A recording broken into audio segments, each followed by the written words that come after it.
और दुनिया में सबसे ज्यादा यदि हमको किसी पर भरोसा और गर्व था और है तो भारत की सुरक्षा, भारत के बॉर्डर, भारत के सैनिकों पर, जवानों पर। और उसी पर हमला नरेंद्र मोदी जी की सरकार पर। ना बॉर्डर सुरक्षित, ना सेना सुरक्षित, ना उनका सम्मान सुरक्षित। जब तक ये पीएम ना जाते हों तब तक भारत की जनता को, किसान और युवा को, मजदूरों को सड़कों पर अपनी जान देने की जरूरत है। 8 साल पहले नरेंद्र मोदी जी सेना के मुद्दों पर, सेना के सवाल पर, भारत की सुरक्षा पर, बॉर्डर के सवाल पर, वन पेंशन वन रैंक के सवाल पर, पुराने पेंशन के सवाल पर हिंदुस्तान में वो प्रधानमंत्री की जुमलेबाजी सरकार के द्वारा कई सारे जुमले, जिसमें सेना भी इनके लिए जुमला था।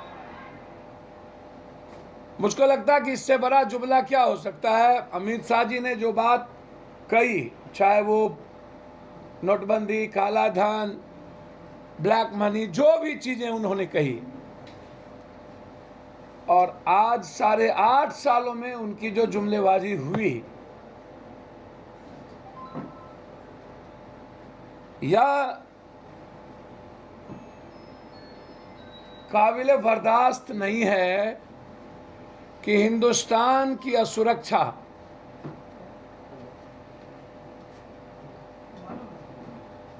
चार साल के बाद जो लोग ट्रेंड अग्निवीर सैनिक निकलेंगे, सेना की गोपनीयता हो, उसकी सुरक्षा हो, आंतरिक और बाह्य सुरक्षा को लगातार बीजेपी की सरकार संकट में डालती जा रही है। One pension, one law, one nation one ration, one nation one election, यह सब जुमला था।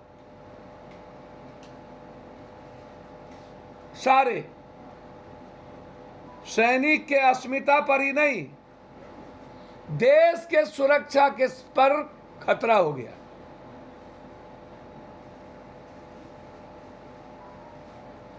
सवाल यह है कि 4 साल के बाद 22 साल, 21 साल, 23 साल का बच्चा क्या करेगा? 75% जो ट्रेंड होके निकलेगा वो भी 6 महीना मात्र ट्रेनिंग। यदि उनकी जिंदगी खतरे में हुई, कोई पेंशन नहीं, जिस पेंशन की बात कांग्रेस की 2 सरकार पुरानी पेंशन योजना को लागू कर दिया, बीजेपी की एक भी सरकार ने पुरानी पेंशन योजना लागू नहीं किया।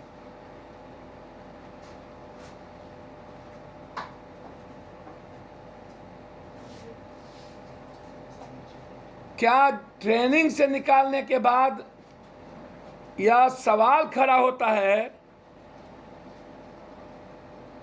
क्या उन्हें अपराधी या आतंकवादी या नक्सली बनने पर मजबूर किया जाएगा? भारतीय सेना सिर्फ नौकरी और पैसे के लिए, पेंशन के लिए नहीं जाने जाते हैं। भारतीय सेना जज्बात के लिए जाने जाते हैं। भारतीय सेना दुनिया में लोकतंत्र की सबसे बड़ी ताकत, भारत के 140 करोड़ लोगों की आवाज और उसकी सुरक्षा के लिए जाने जाते हैं। और ऐसे में जब सरकार उन्हें पूर्णकालिक सुरक्षित पेंशन आदि सुविधायुक्त नौकरी नहीं दे सकती, तो ऐसे सरकार को 1 मिनट भी सत्ता में रहने का अधिकार नहीं है। संविदा पर सरकारी स्कूलों में नियुक्ति हुई, सरकारी स्कूलों की शिक्षा व्यवस्था चौपट हो गई। क्या मोदी सरकार भारत के सेना को कमजोर कर खत्म करने की साजिश रच रही है? मेरा सीधा आरोप है, यह देश विरोधी निर्णय ही नहीं, यह देशद्रोही निर्णय है। आखिर सरकार को हिम्मत कहां से आती है संविदा में के द्वारा सेना की नियुक्ति करने की, जब सारी सरकारी नौकरियां कॉन्ट्रैक्ट पर बहाली खत्म करने की लड़ाई देश भर में चल रही है। पुरानी पेंशन आंदोलन चल रहा है कि पुरानी पेंशन को लागू करो। ऐसे में केंद्र की भाजपा सरकार सेना में संविदा पर नियुक्ति करने का निर्णय यह आत्मघाती है सेना के अस्मिताओं से। क्या सैनिक को भी अडानी के अंडर में कर देना चाहती है? क्या उसका दरबान बनाना चाहती है?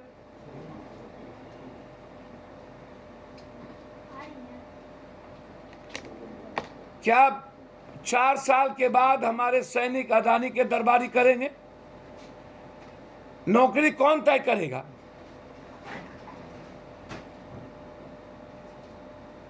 जो 4 साल 5 सालों से जो जवान जो युवा सैनिक भर्ती के लिए मेहनत कर रहा है, क्या उसको 4 साल में बेरोजगार बना दिया जाएगा? सारी सुविधा छीन के। इसीलिए यह भारत के रोजगार पर शुरू से हमला है और इसमें आरएसएस की सबसे बड़ी भूमिका है कि भारत के नौजवानों को आप जितना अत्यधिक टॉर्चर और मेंटल टॉर्चर करो। 16 करोड़ रोजगार का क्या हुआ 8 सालों में? लॉकडाउन, जीएसटी, नोटबंदी के बाद 12 करोड़ बेरोजगार जो हुए भारत में, उसकी क्या स्थिति है? और 10.5 लाख नौकरी की बात करने वाली नरेंद्र मोदी की सरकार 24 ईस्वी के पहले, चुनाव के पहले, उसमें हर साल 40,000 बेरोजगार फौज को खड़ा कर मरने पर मजबूर करना और भारत के लिए खतरा पैदा करना। ये भारत विरोधी है, ये युवा विरोधी है, ये रोजगार विरोधी है, ये किसान विरोधी हैं, ये छात्र विरोधी हैं और ये सबसे ज्यादा मजदूर विरोधी है। इसके खिलाफ जंग लड़ने की जरूरत है। नरेंद्र मोदी जी जवाब दीजिए, 8 सालों में 16 करोड़ नौकरी कहां गई? One nation one education, one nation one health, one nation one pension. और दुनिया में सबसे ज्यादा यदि हमको किसी पर भरोसा और गर्व था और है तो भारत की सुरक्षा, भारत के बॉर्डर, भारत के सैनिकों पर, जवानों पर। और उसी पर हमला नरेंद्र मोदी जी की सरकार का। जब तक भारत की सुरक्षा और सैनिक के जज्बात और उसकी सम्मान को वापस नहीं किया जाएगा, जन अधिकार पार्टी आज 4 बजे पुतला दहन, कल पूरे बिहार में पुतला दहन, पूरा बिहार में आंदोलन।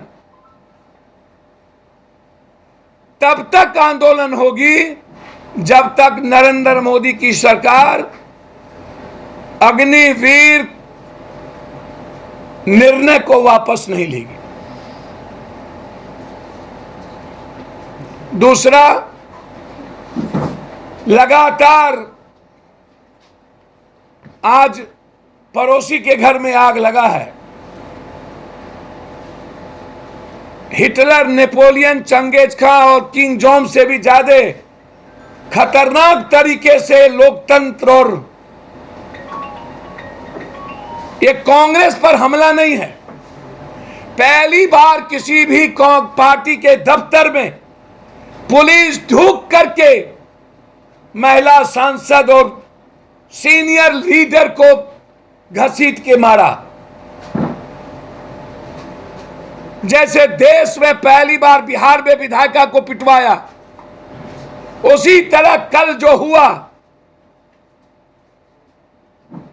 यह सवाल राहुल गांधी जी या कांग्रेस का नहीं, यह सवाल इस सरकार के उस मानसिकता का है जो इस देश की रक्षा के लिए युवाओं और किसानों की आवाज उठाएगा।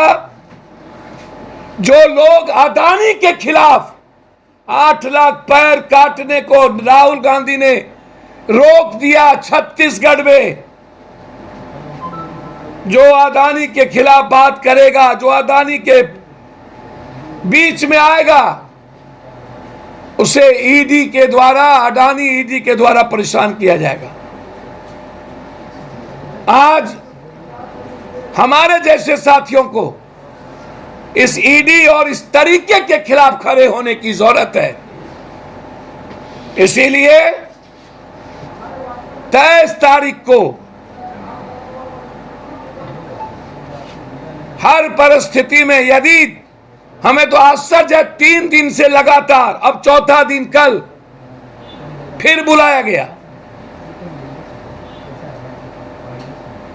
अरे यार, यदि कॉपरेट नहीं कर रहे हो राहुल जी, तो आप सीसीटीवी कैमरा लगा लो ना, लाइव कर दो, पूरे देश को लाइव कर दो। है हिम्मत? कश्मीर में 56 इंच सेना गई और भारत के जवानों को बर्बाद करने वाली है सरकार। ईडी और सीबीआई का सहारा लेकर लगातार विपक्षों पर हमला। इसीलिए जन अधिकार पार्टी की जिम्मेदारी बनती है, कोई भी ऐसी क्रूरतम शासक, चंगेजी हुकूमत जो नेपथ्य में आरएसएस हो और लगातार संविधान और लोकतंत्र पर हमला हो, उसके खिलाफ महाभारत और जंग लड़ने की जरूरत है। यदि इसी तरह विपक्ष को तंग किया गया तो 23 के बाद भारत सरकार की एक भी दफ्तर बिहार में चलने नहीं देंगे, उसके खिलाफ आवाज होगा, रेलें बंद होगी।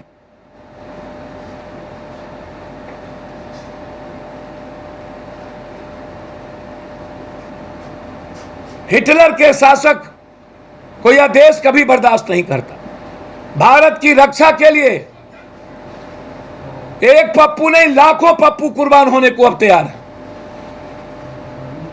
और नरेंद्र मोदी और अमित शाह के डर को खत्म करने के लिए आर पार की लड़ाई संकल्प के साथ 23 तारीख से लड़ी जाएगी। तीनों सेना के प्रमुख ने इसकी घोषणा की, तो क्या आर्मी का राजनीतिकरण हो रहा है इस सरकार में? सर, सुप्रीम कोर्ट के 5 जज ने कहा था कि सारी संस्थाएं कोलैप्स कर गई है। 1.5 सालों में सब कुछ खतरे में है।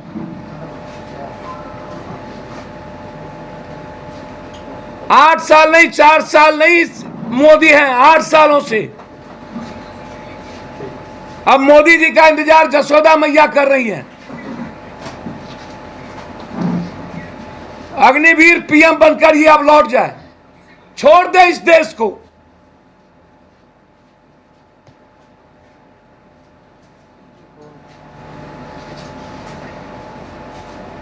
सेना का राजनीतिकरण कभी नहीं होगा किसी भी कीमत पे। ये करने का प्रयास कर रहे हैं, हिम्मत तोड़ने का प्रयास कर रहे हैं। सेना का सम्मान और उसका जो अस्तित्व है सेना का, उसको मिटाने का प्रयास कर रहे हैं। वो हम लोग नहीं होने देंगे। ये किसान की जो लड़ाई थी, वो उससे बड़ी लड़ाई है ये। हम अभी यदि लौट गए और चुप हो गए तो फिर भारत सुरक्षित नहीं रह पाए। एक छात्र की जान चली गई है रोहतक में इसी प्रदर्शन के दौरान। कई ट्रेन फूके गए, उसको आप क्या कहना चाहते हैं? प्रदर्शन इस प्रकार से होगा, किसका नुकसान हो रहा है? मुझे तो समझ में नहीं आता है, जब आदमी को मिटाने और देश को बेचने और एक व्यक्ति के लिए पूरी संस्थाओं को चौपट करने, और भारत जिसके हाथ सुरक्षित है, और जिन मुद्दों पर ये आए थे, वन पेंशन, सेना, बॉर्डर, ना बॉर्डर सुरक्षित ना सेना सुरक्षित, ना उनका सम्मान सुरक्षित। जब तक ये पीएम ना जाते हों तब तक भारत की जनता को, किसान और युवा को, मजदूरों को सड़कों पर अपनी जान देने की जरूरत है। एक जान नहीं, लाखों जान देकर इस सरकार को खत्म करने की जरूरत है। किसान बिल की तरह इस मुद्दे पर भी सरकार झुकेगी? इस भारत में कोई हिटलर न रहा है न रहेगा। भारत की जनता सबसे बड़ी ताकत है और हमेशा निर्णय देती है और बड़े से बड़े हिटलर को मिटा के रख देती है। 10 लाख रोजगार की बात कर रहे हैं नरेंद्र मोदी भैया, पहले 16 करोड़ रोजगार की बात करें ना, और 12 करोड़ खत्म हो गया। 24 में 10 लाख की बात कर रहे हैं, वो भी संविदा। कल पूछेगा सैनिक से, कौन सा सैनिक, संविदा वाला, नियोजित वाला कि वो वाला, जैसे मास्टर साहब को पूछता है।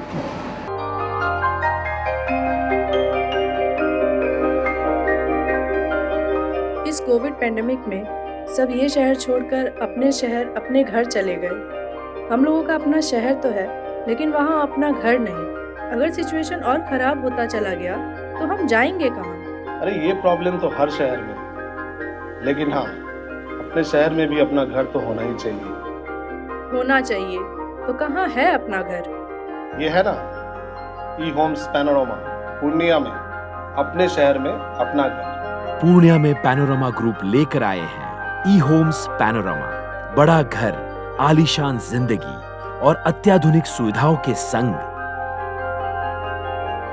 ई Homes Panorama, luxurious lifestyle redefined.